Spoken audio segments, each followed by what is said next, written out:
Welcome back to another edition on the Wrath Box. Today we're going to go over the 3-0 first place Bravo Classic constructed deck that I won with over the weekend. This was a nice little local tournament, so this was a first place. It got me a nice little $20 store credit. So I have that in the bank. Wasn't a cold foil or anything like that, but can't argue, man. It was a nice little pickup tournament, 3 rounds. 3-0. We played 2 brutes, and then we played a ninja in the finals. We'll go over the matchups, and we'll go over the list and some of the little things that I picked up, and some of the things that I sideboarded in those 2 matchups, the 2 brutes and the ninja. And without further ado, we get into it. So we go 3-0, round 1. We were playing against a brute, and let's go over the equipment. So yes, and I did buy a little bit of spice. I bought me some little spicy Creator Fizz cold foils. So we're playing the Bravo. We are playing the Tectonic Plating. Yeah, finally got me some legendary pieces as well. I said, you know what?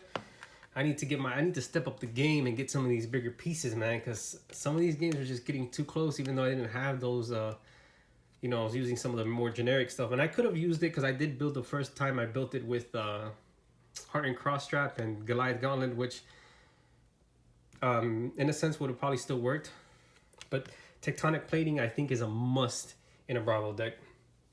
So we play your Anathos, your Bravo, your Tectonic Plating, your Creator's Fist, your Helm of Aizen's Peak, and the Iron Route Legs, and we were playing 1 No Rune Boot.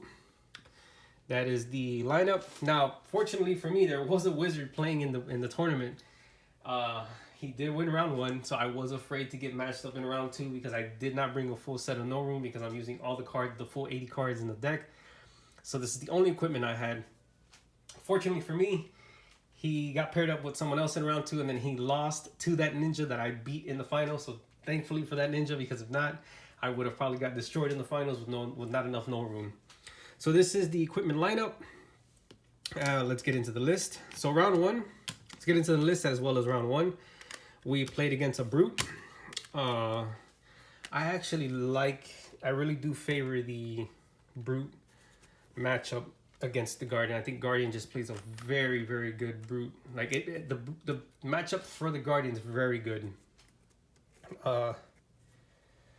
So without further ado, we get into the list. We played 3 showtimes. I think the reason why you have such a good matchup against brute is because you can kind of block them out even if they're getting those bigger intimidates, because you do have some of the, especially if you have all the right armor, you can just block out certain big moves. Like I think turn 2 in round 1, they practically intimidated my whole hand and swung for like 13. I blocked like half of it with all the armor. Sometimes you just gotta negate those big turns as much as you can. And then on my turn, even if let's say you don't have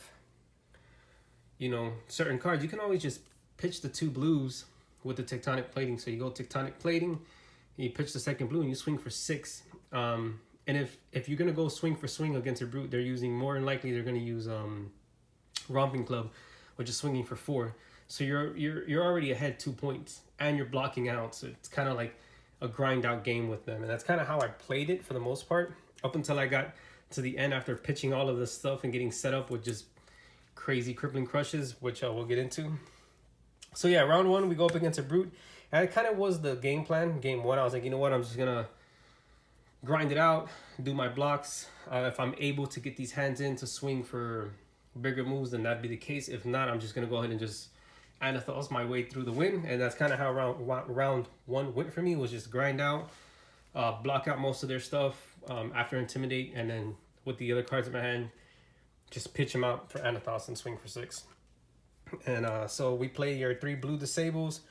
Now usually I like to keep cards that are in the same, even though they're the same, like different color, I keep them together, like the red, the blues, and the yellows. But I think for guardian purposes, we do all the blues, and then we'll get into the other cards. So we're also playing 3 so we're gonna 3 Crush Confidence. We're gonna go ahead and go over all the blues that are in the deck. And first we're playing 3 Stone Walls, 3 Towered Titans, 3 Debilitates, 3 Staunch Response, 3 Crush the Weak.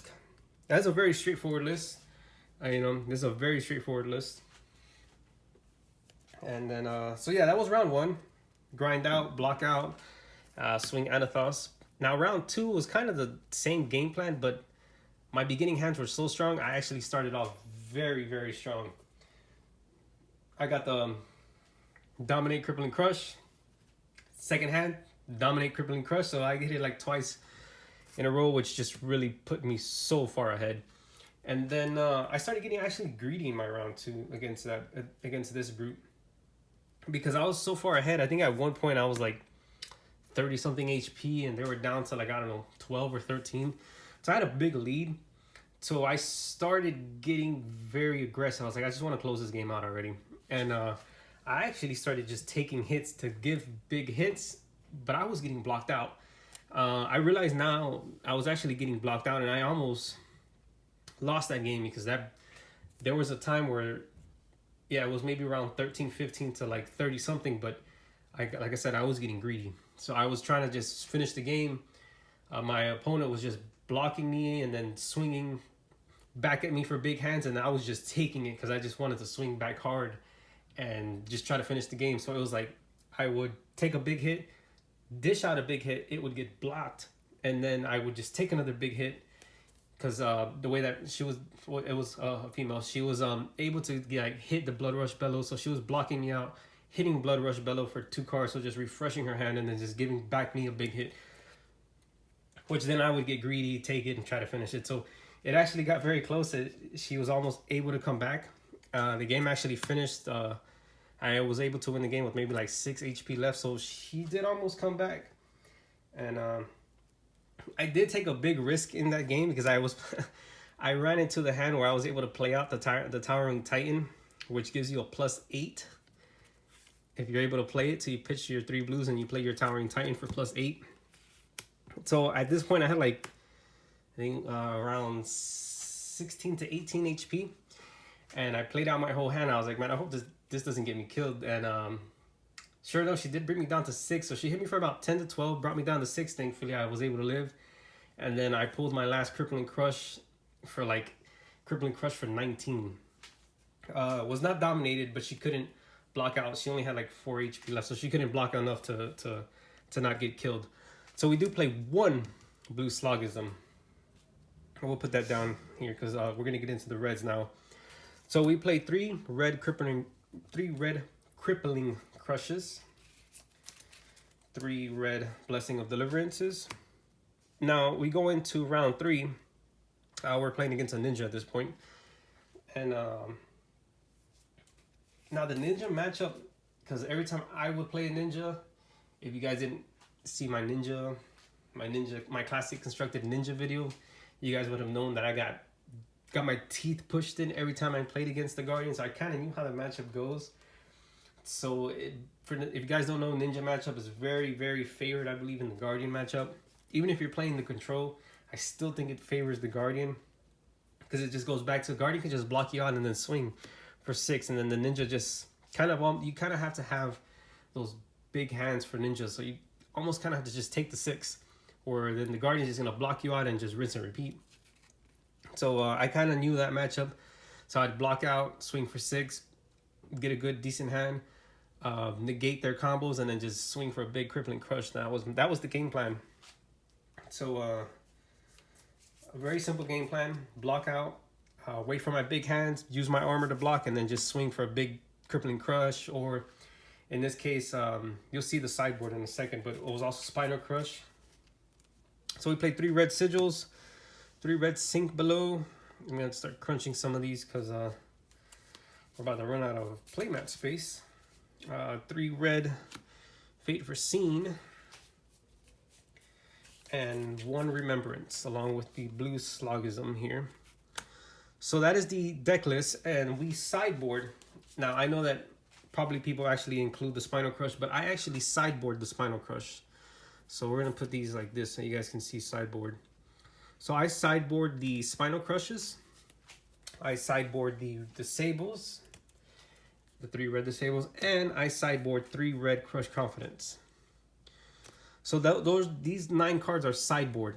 So when playing against the Brute, I actually would take out the Spinal Crushes and the disables. Actually, I didn't want to play the disable too much in the brute matchup because I kind of wanted to draw more into the crippling crushes and the crush confidence so they couldn't get those intimidates off.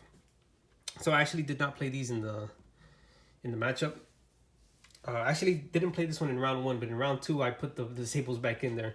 So in round 1 I didn't play these 6 in the matchup, and then in round 2 I still didn't put the spinal crushes in, which I probably should have done in, well, not that I should have, but I didn't know that the brutes can sometimes run claws and constructed. I kind of assumed that they just all run romping club, but that was not the case. They actually played the claws, so it would have probably been good to have the spinal crush in there, but you don't see the equipment, so I had to go with the more like conservative approach. So I actually took out the spinal crushes, and then in the ninja matchup, I actually ran all three. I actually ran all three for the max, for the whole like 80 card deck, because like I said, in ninja you kind of sometimes just want to block certain. Sometimes you're just kind of blocking ninja and then just swinging for 6. So that's kind of why I just threw all the cards in and played with the full 80 card deck. So every time they were just trying to combo, block out the combo, swing for 6.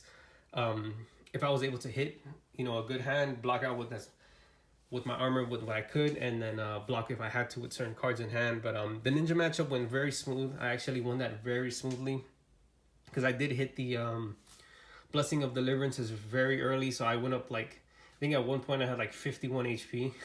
So I was able to hit like the blessings along with my sigils very early, like the first 2-3 hands. So I just went up a massive amount, and then I was able to hit a crippling crush like in the 4th hand. I set it up to a double crippling crush, so, and I dominated it, and I set up a potion. And in my ninja matchup, it was like, I think to finish them off, it was crippling crush, dominate, plus potion into a red pummel. So it was like I was crippling crushing 15 with dominate, and you discard 3 cards. So that was like the finisher for me. And after I hit my opponent with that, he went down to like 2 HP, and it was just a done deal from there. And I had such a massive HP lead in the very beginning.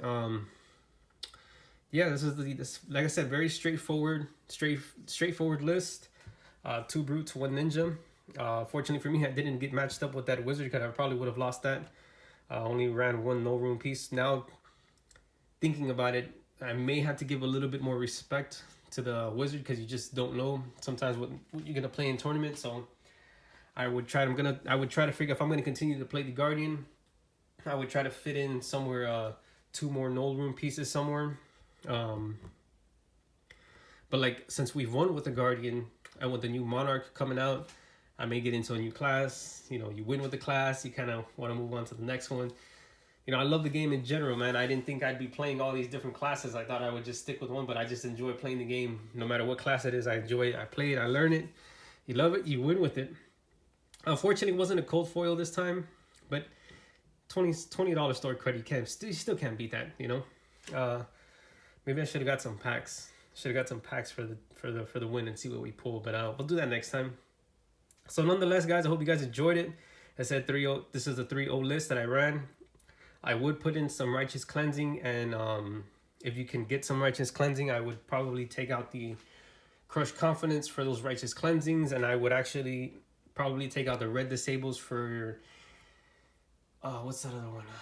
There you have the righteous cleansing and the mango. If you can get 3 mangoes, I'd take out the 3 mangoes for the disable and the 3 righteous cleansings for the crush confidence. I don't have those cards. They're kind of pricey at the moment with the whole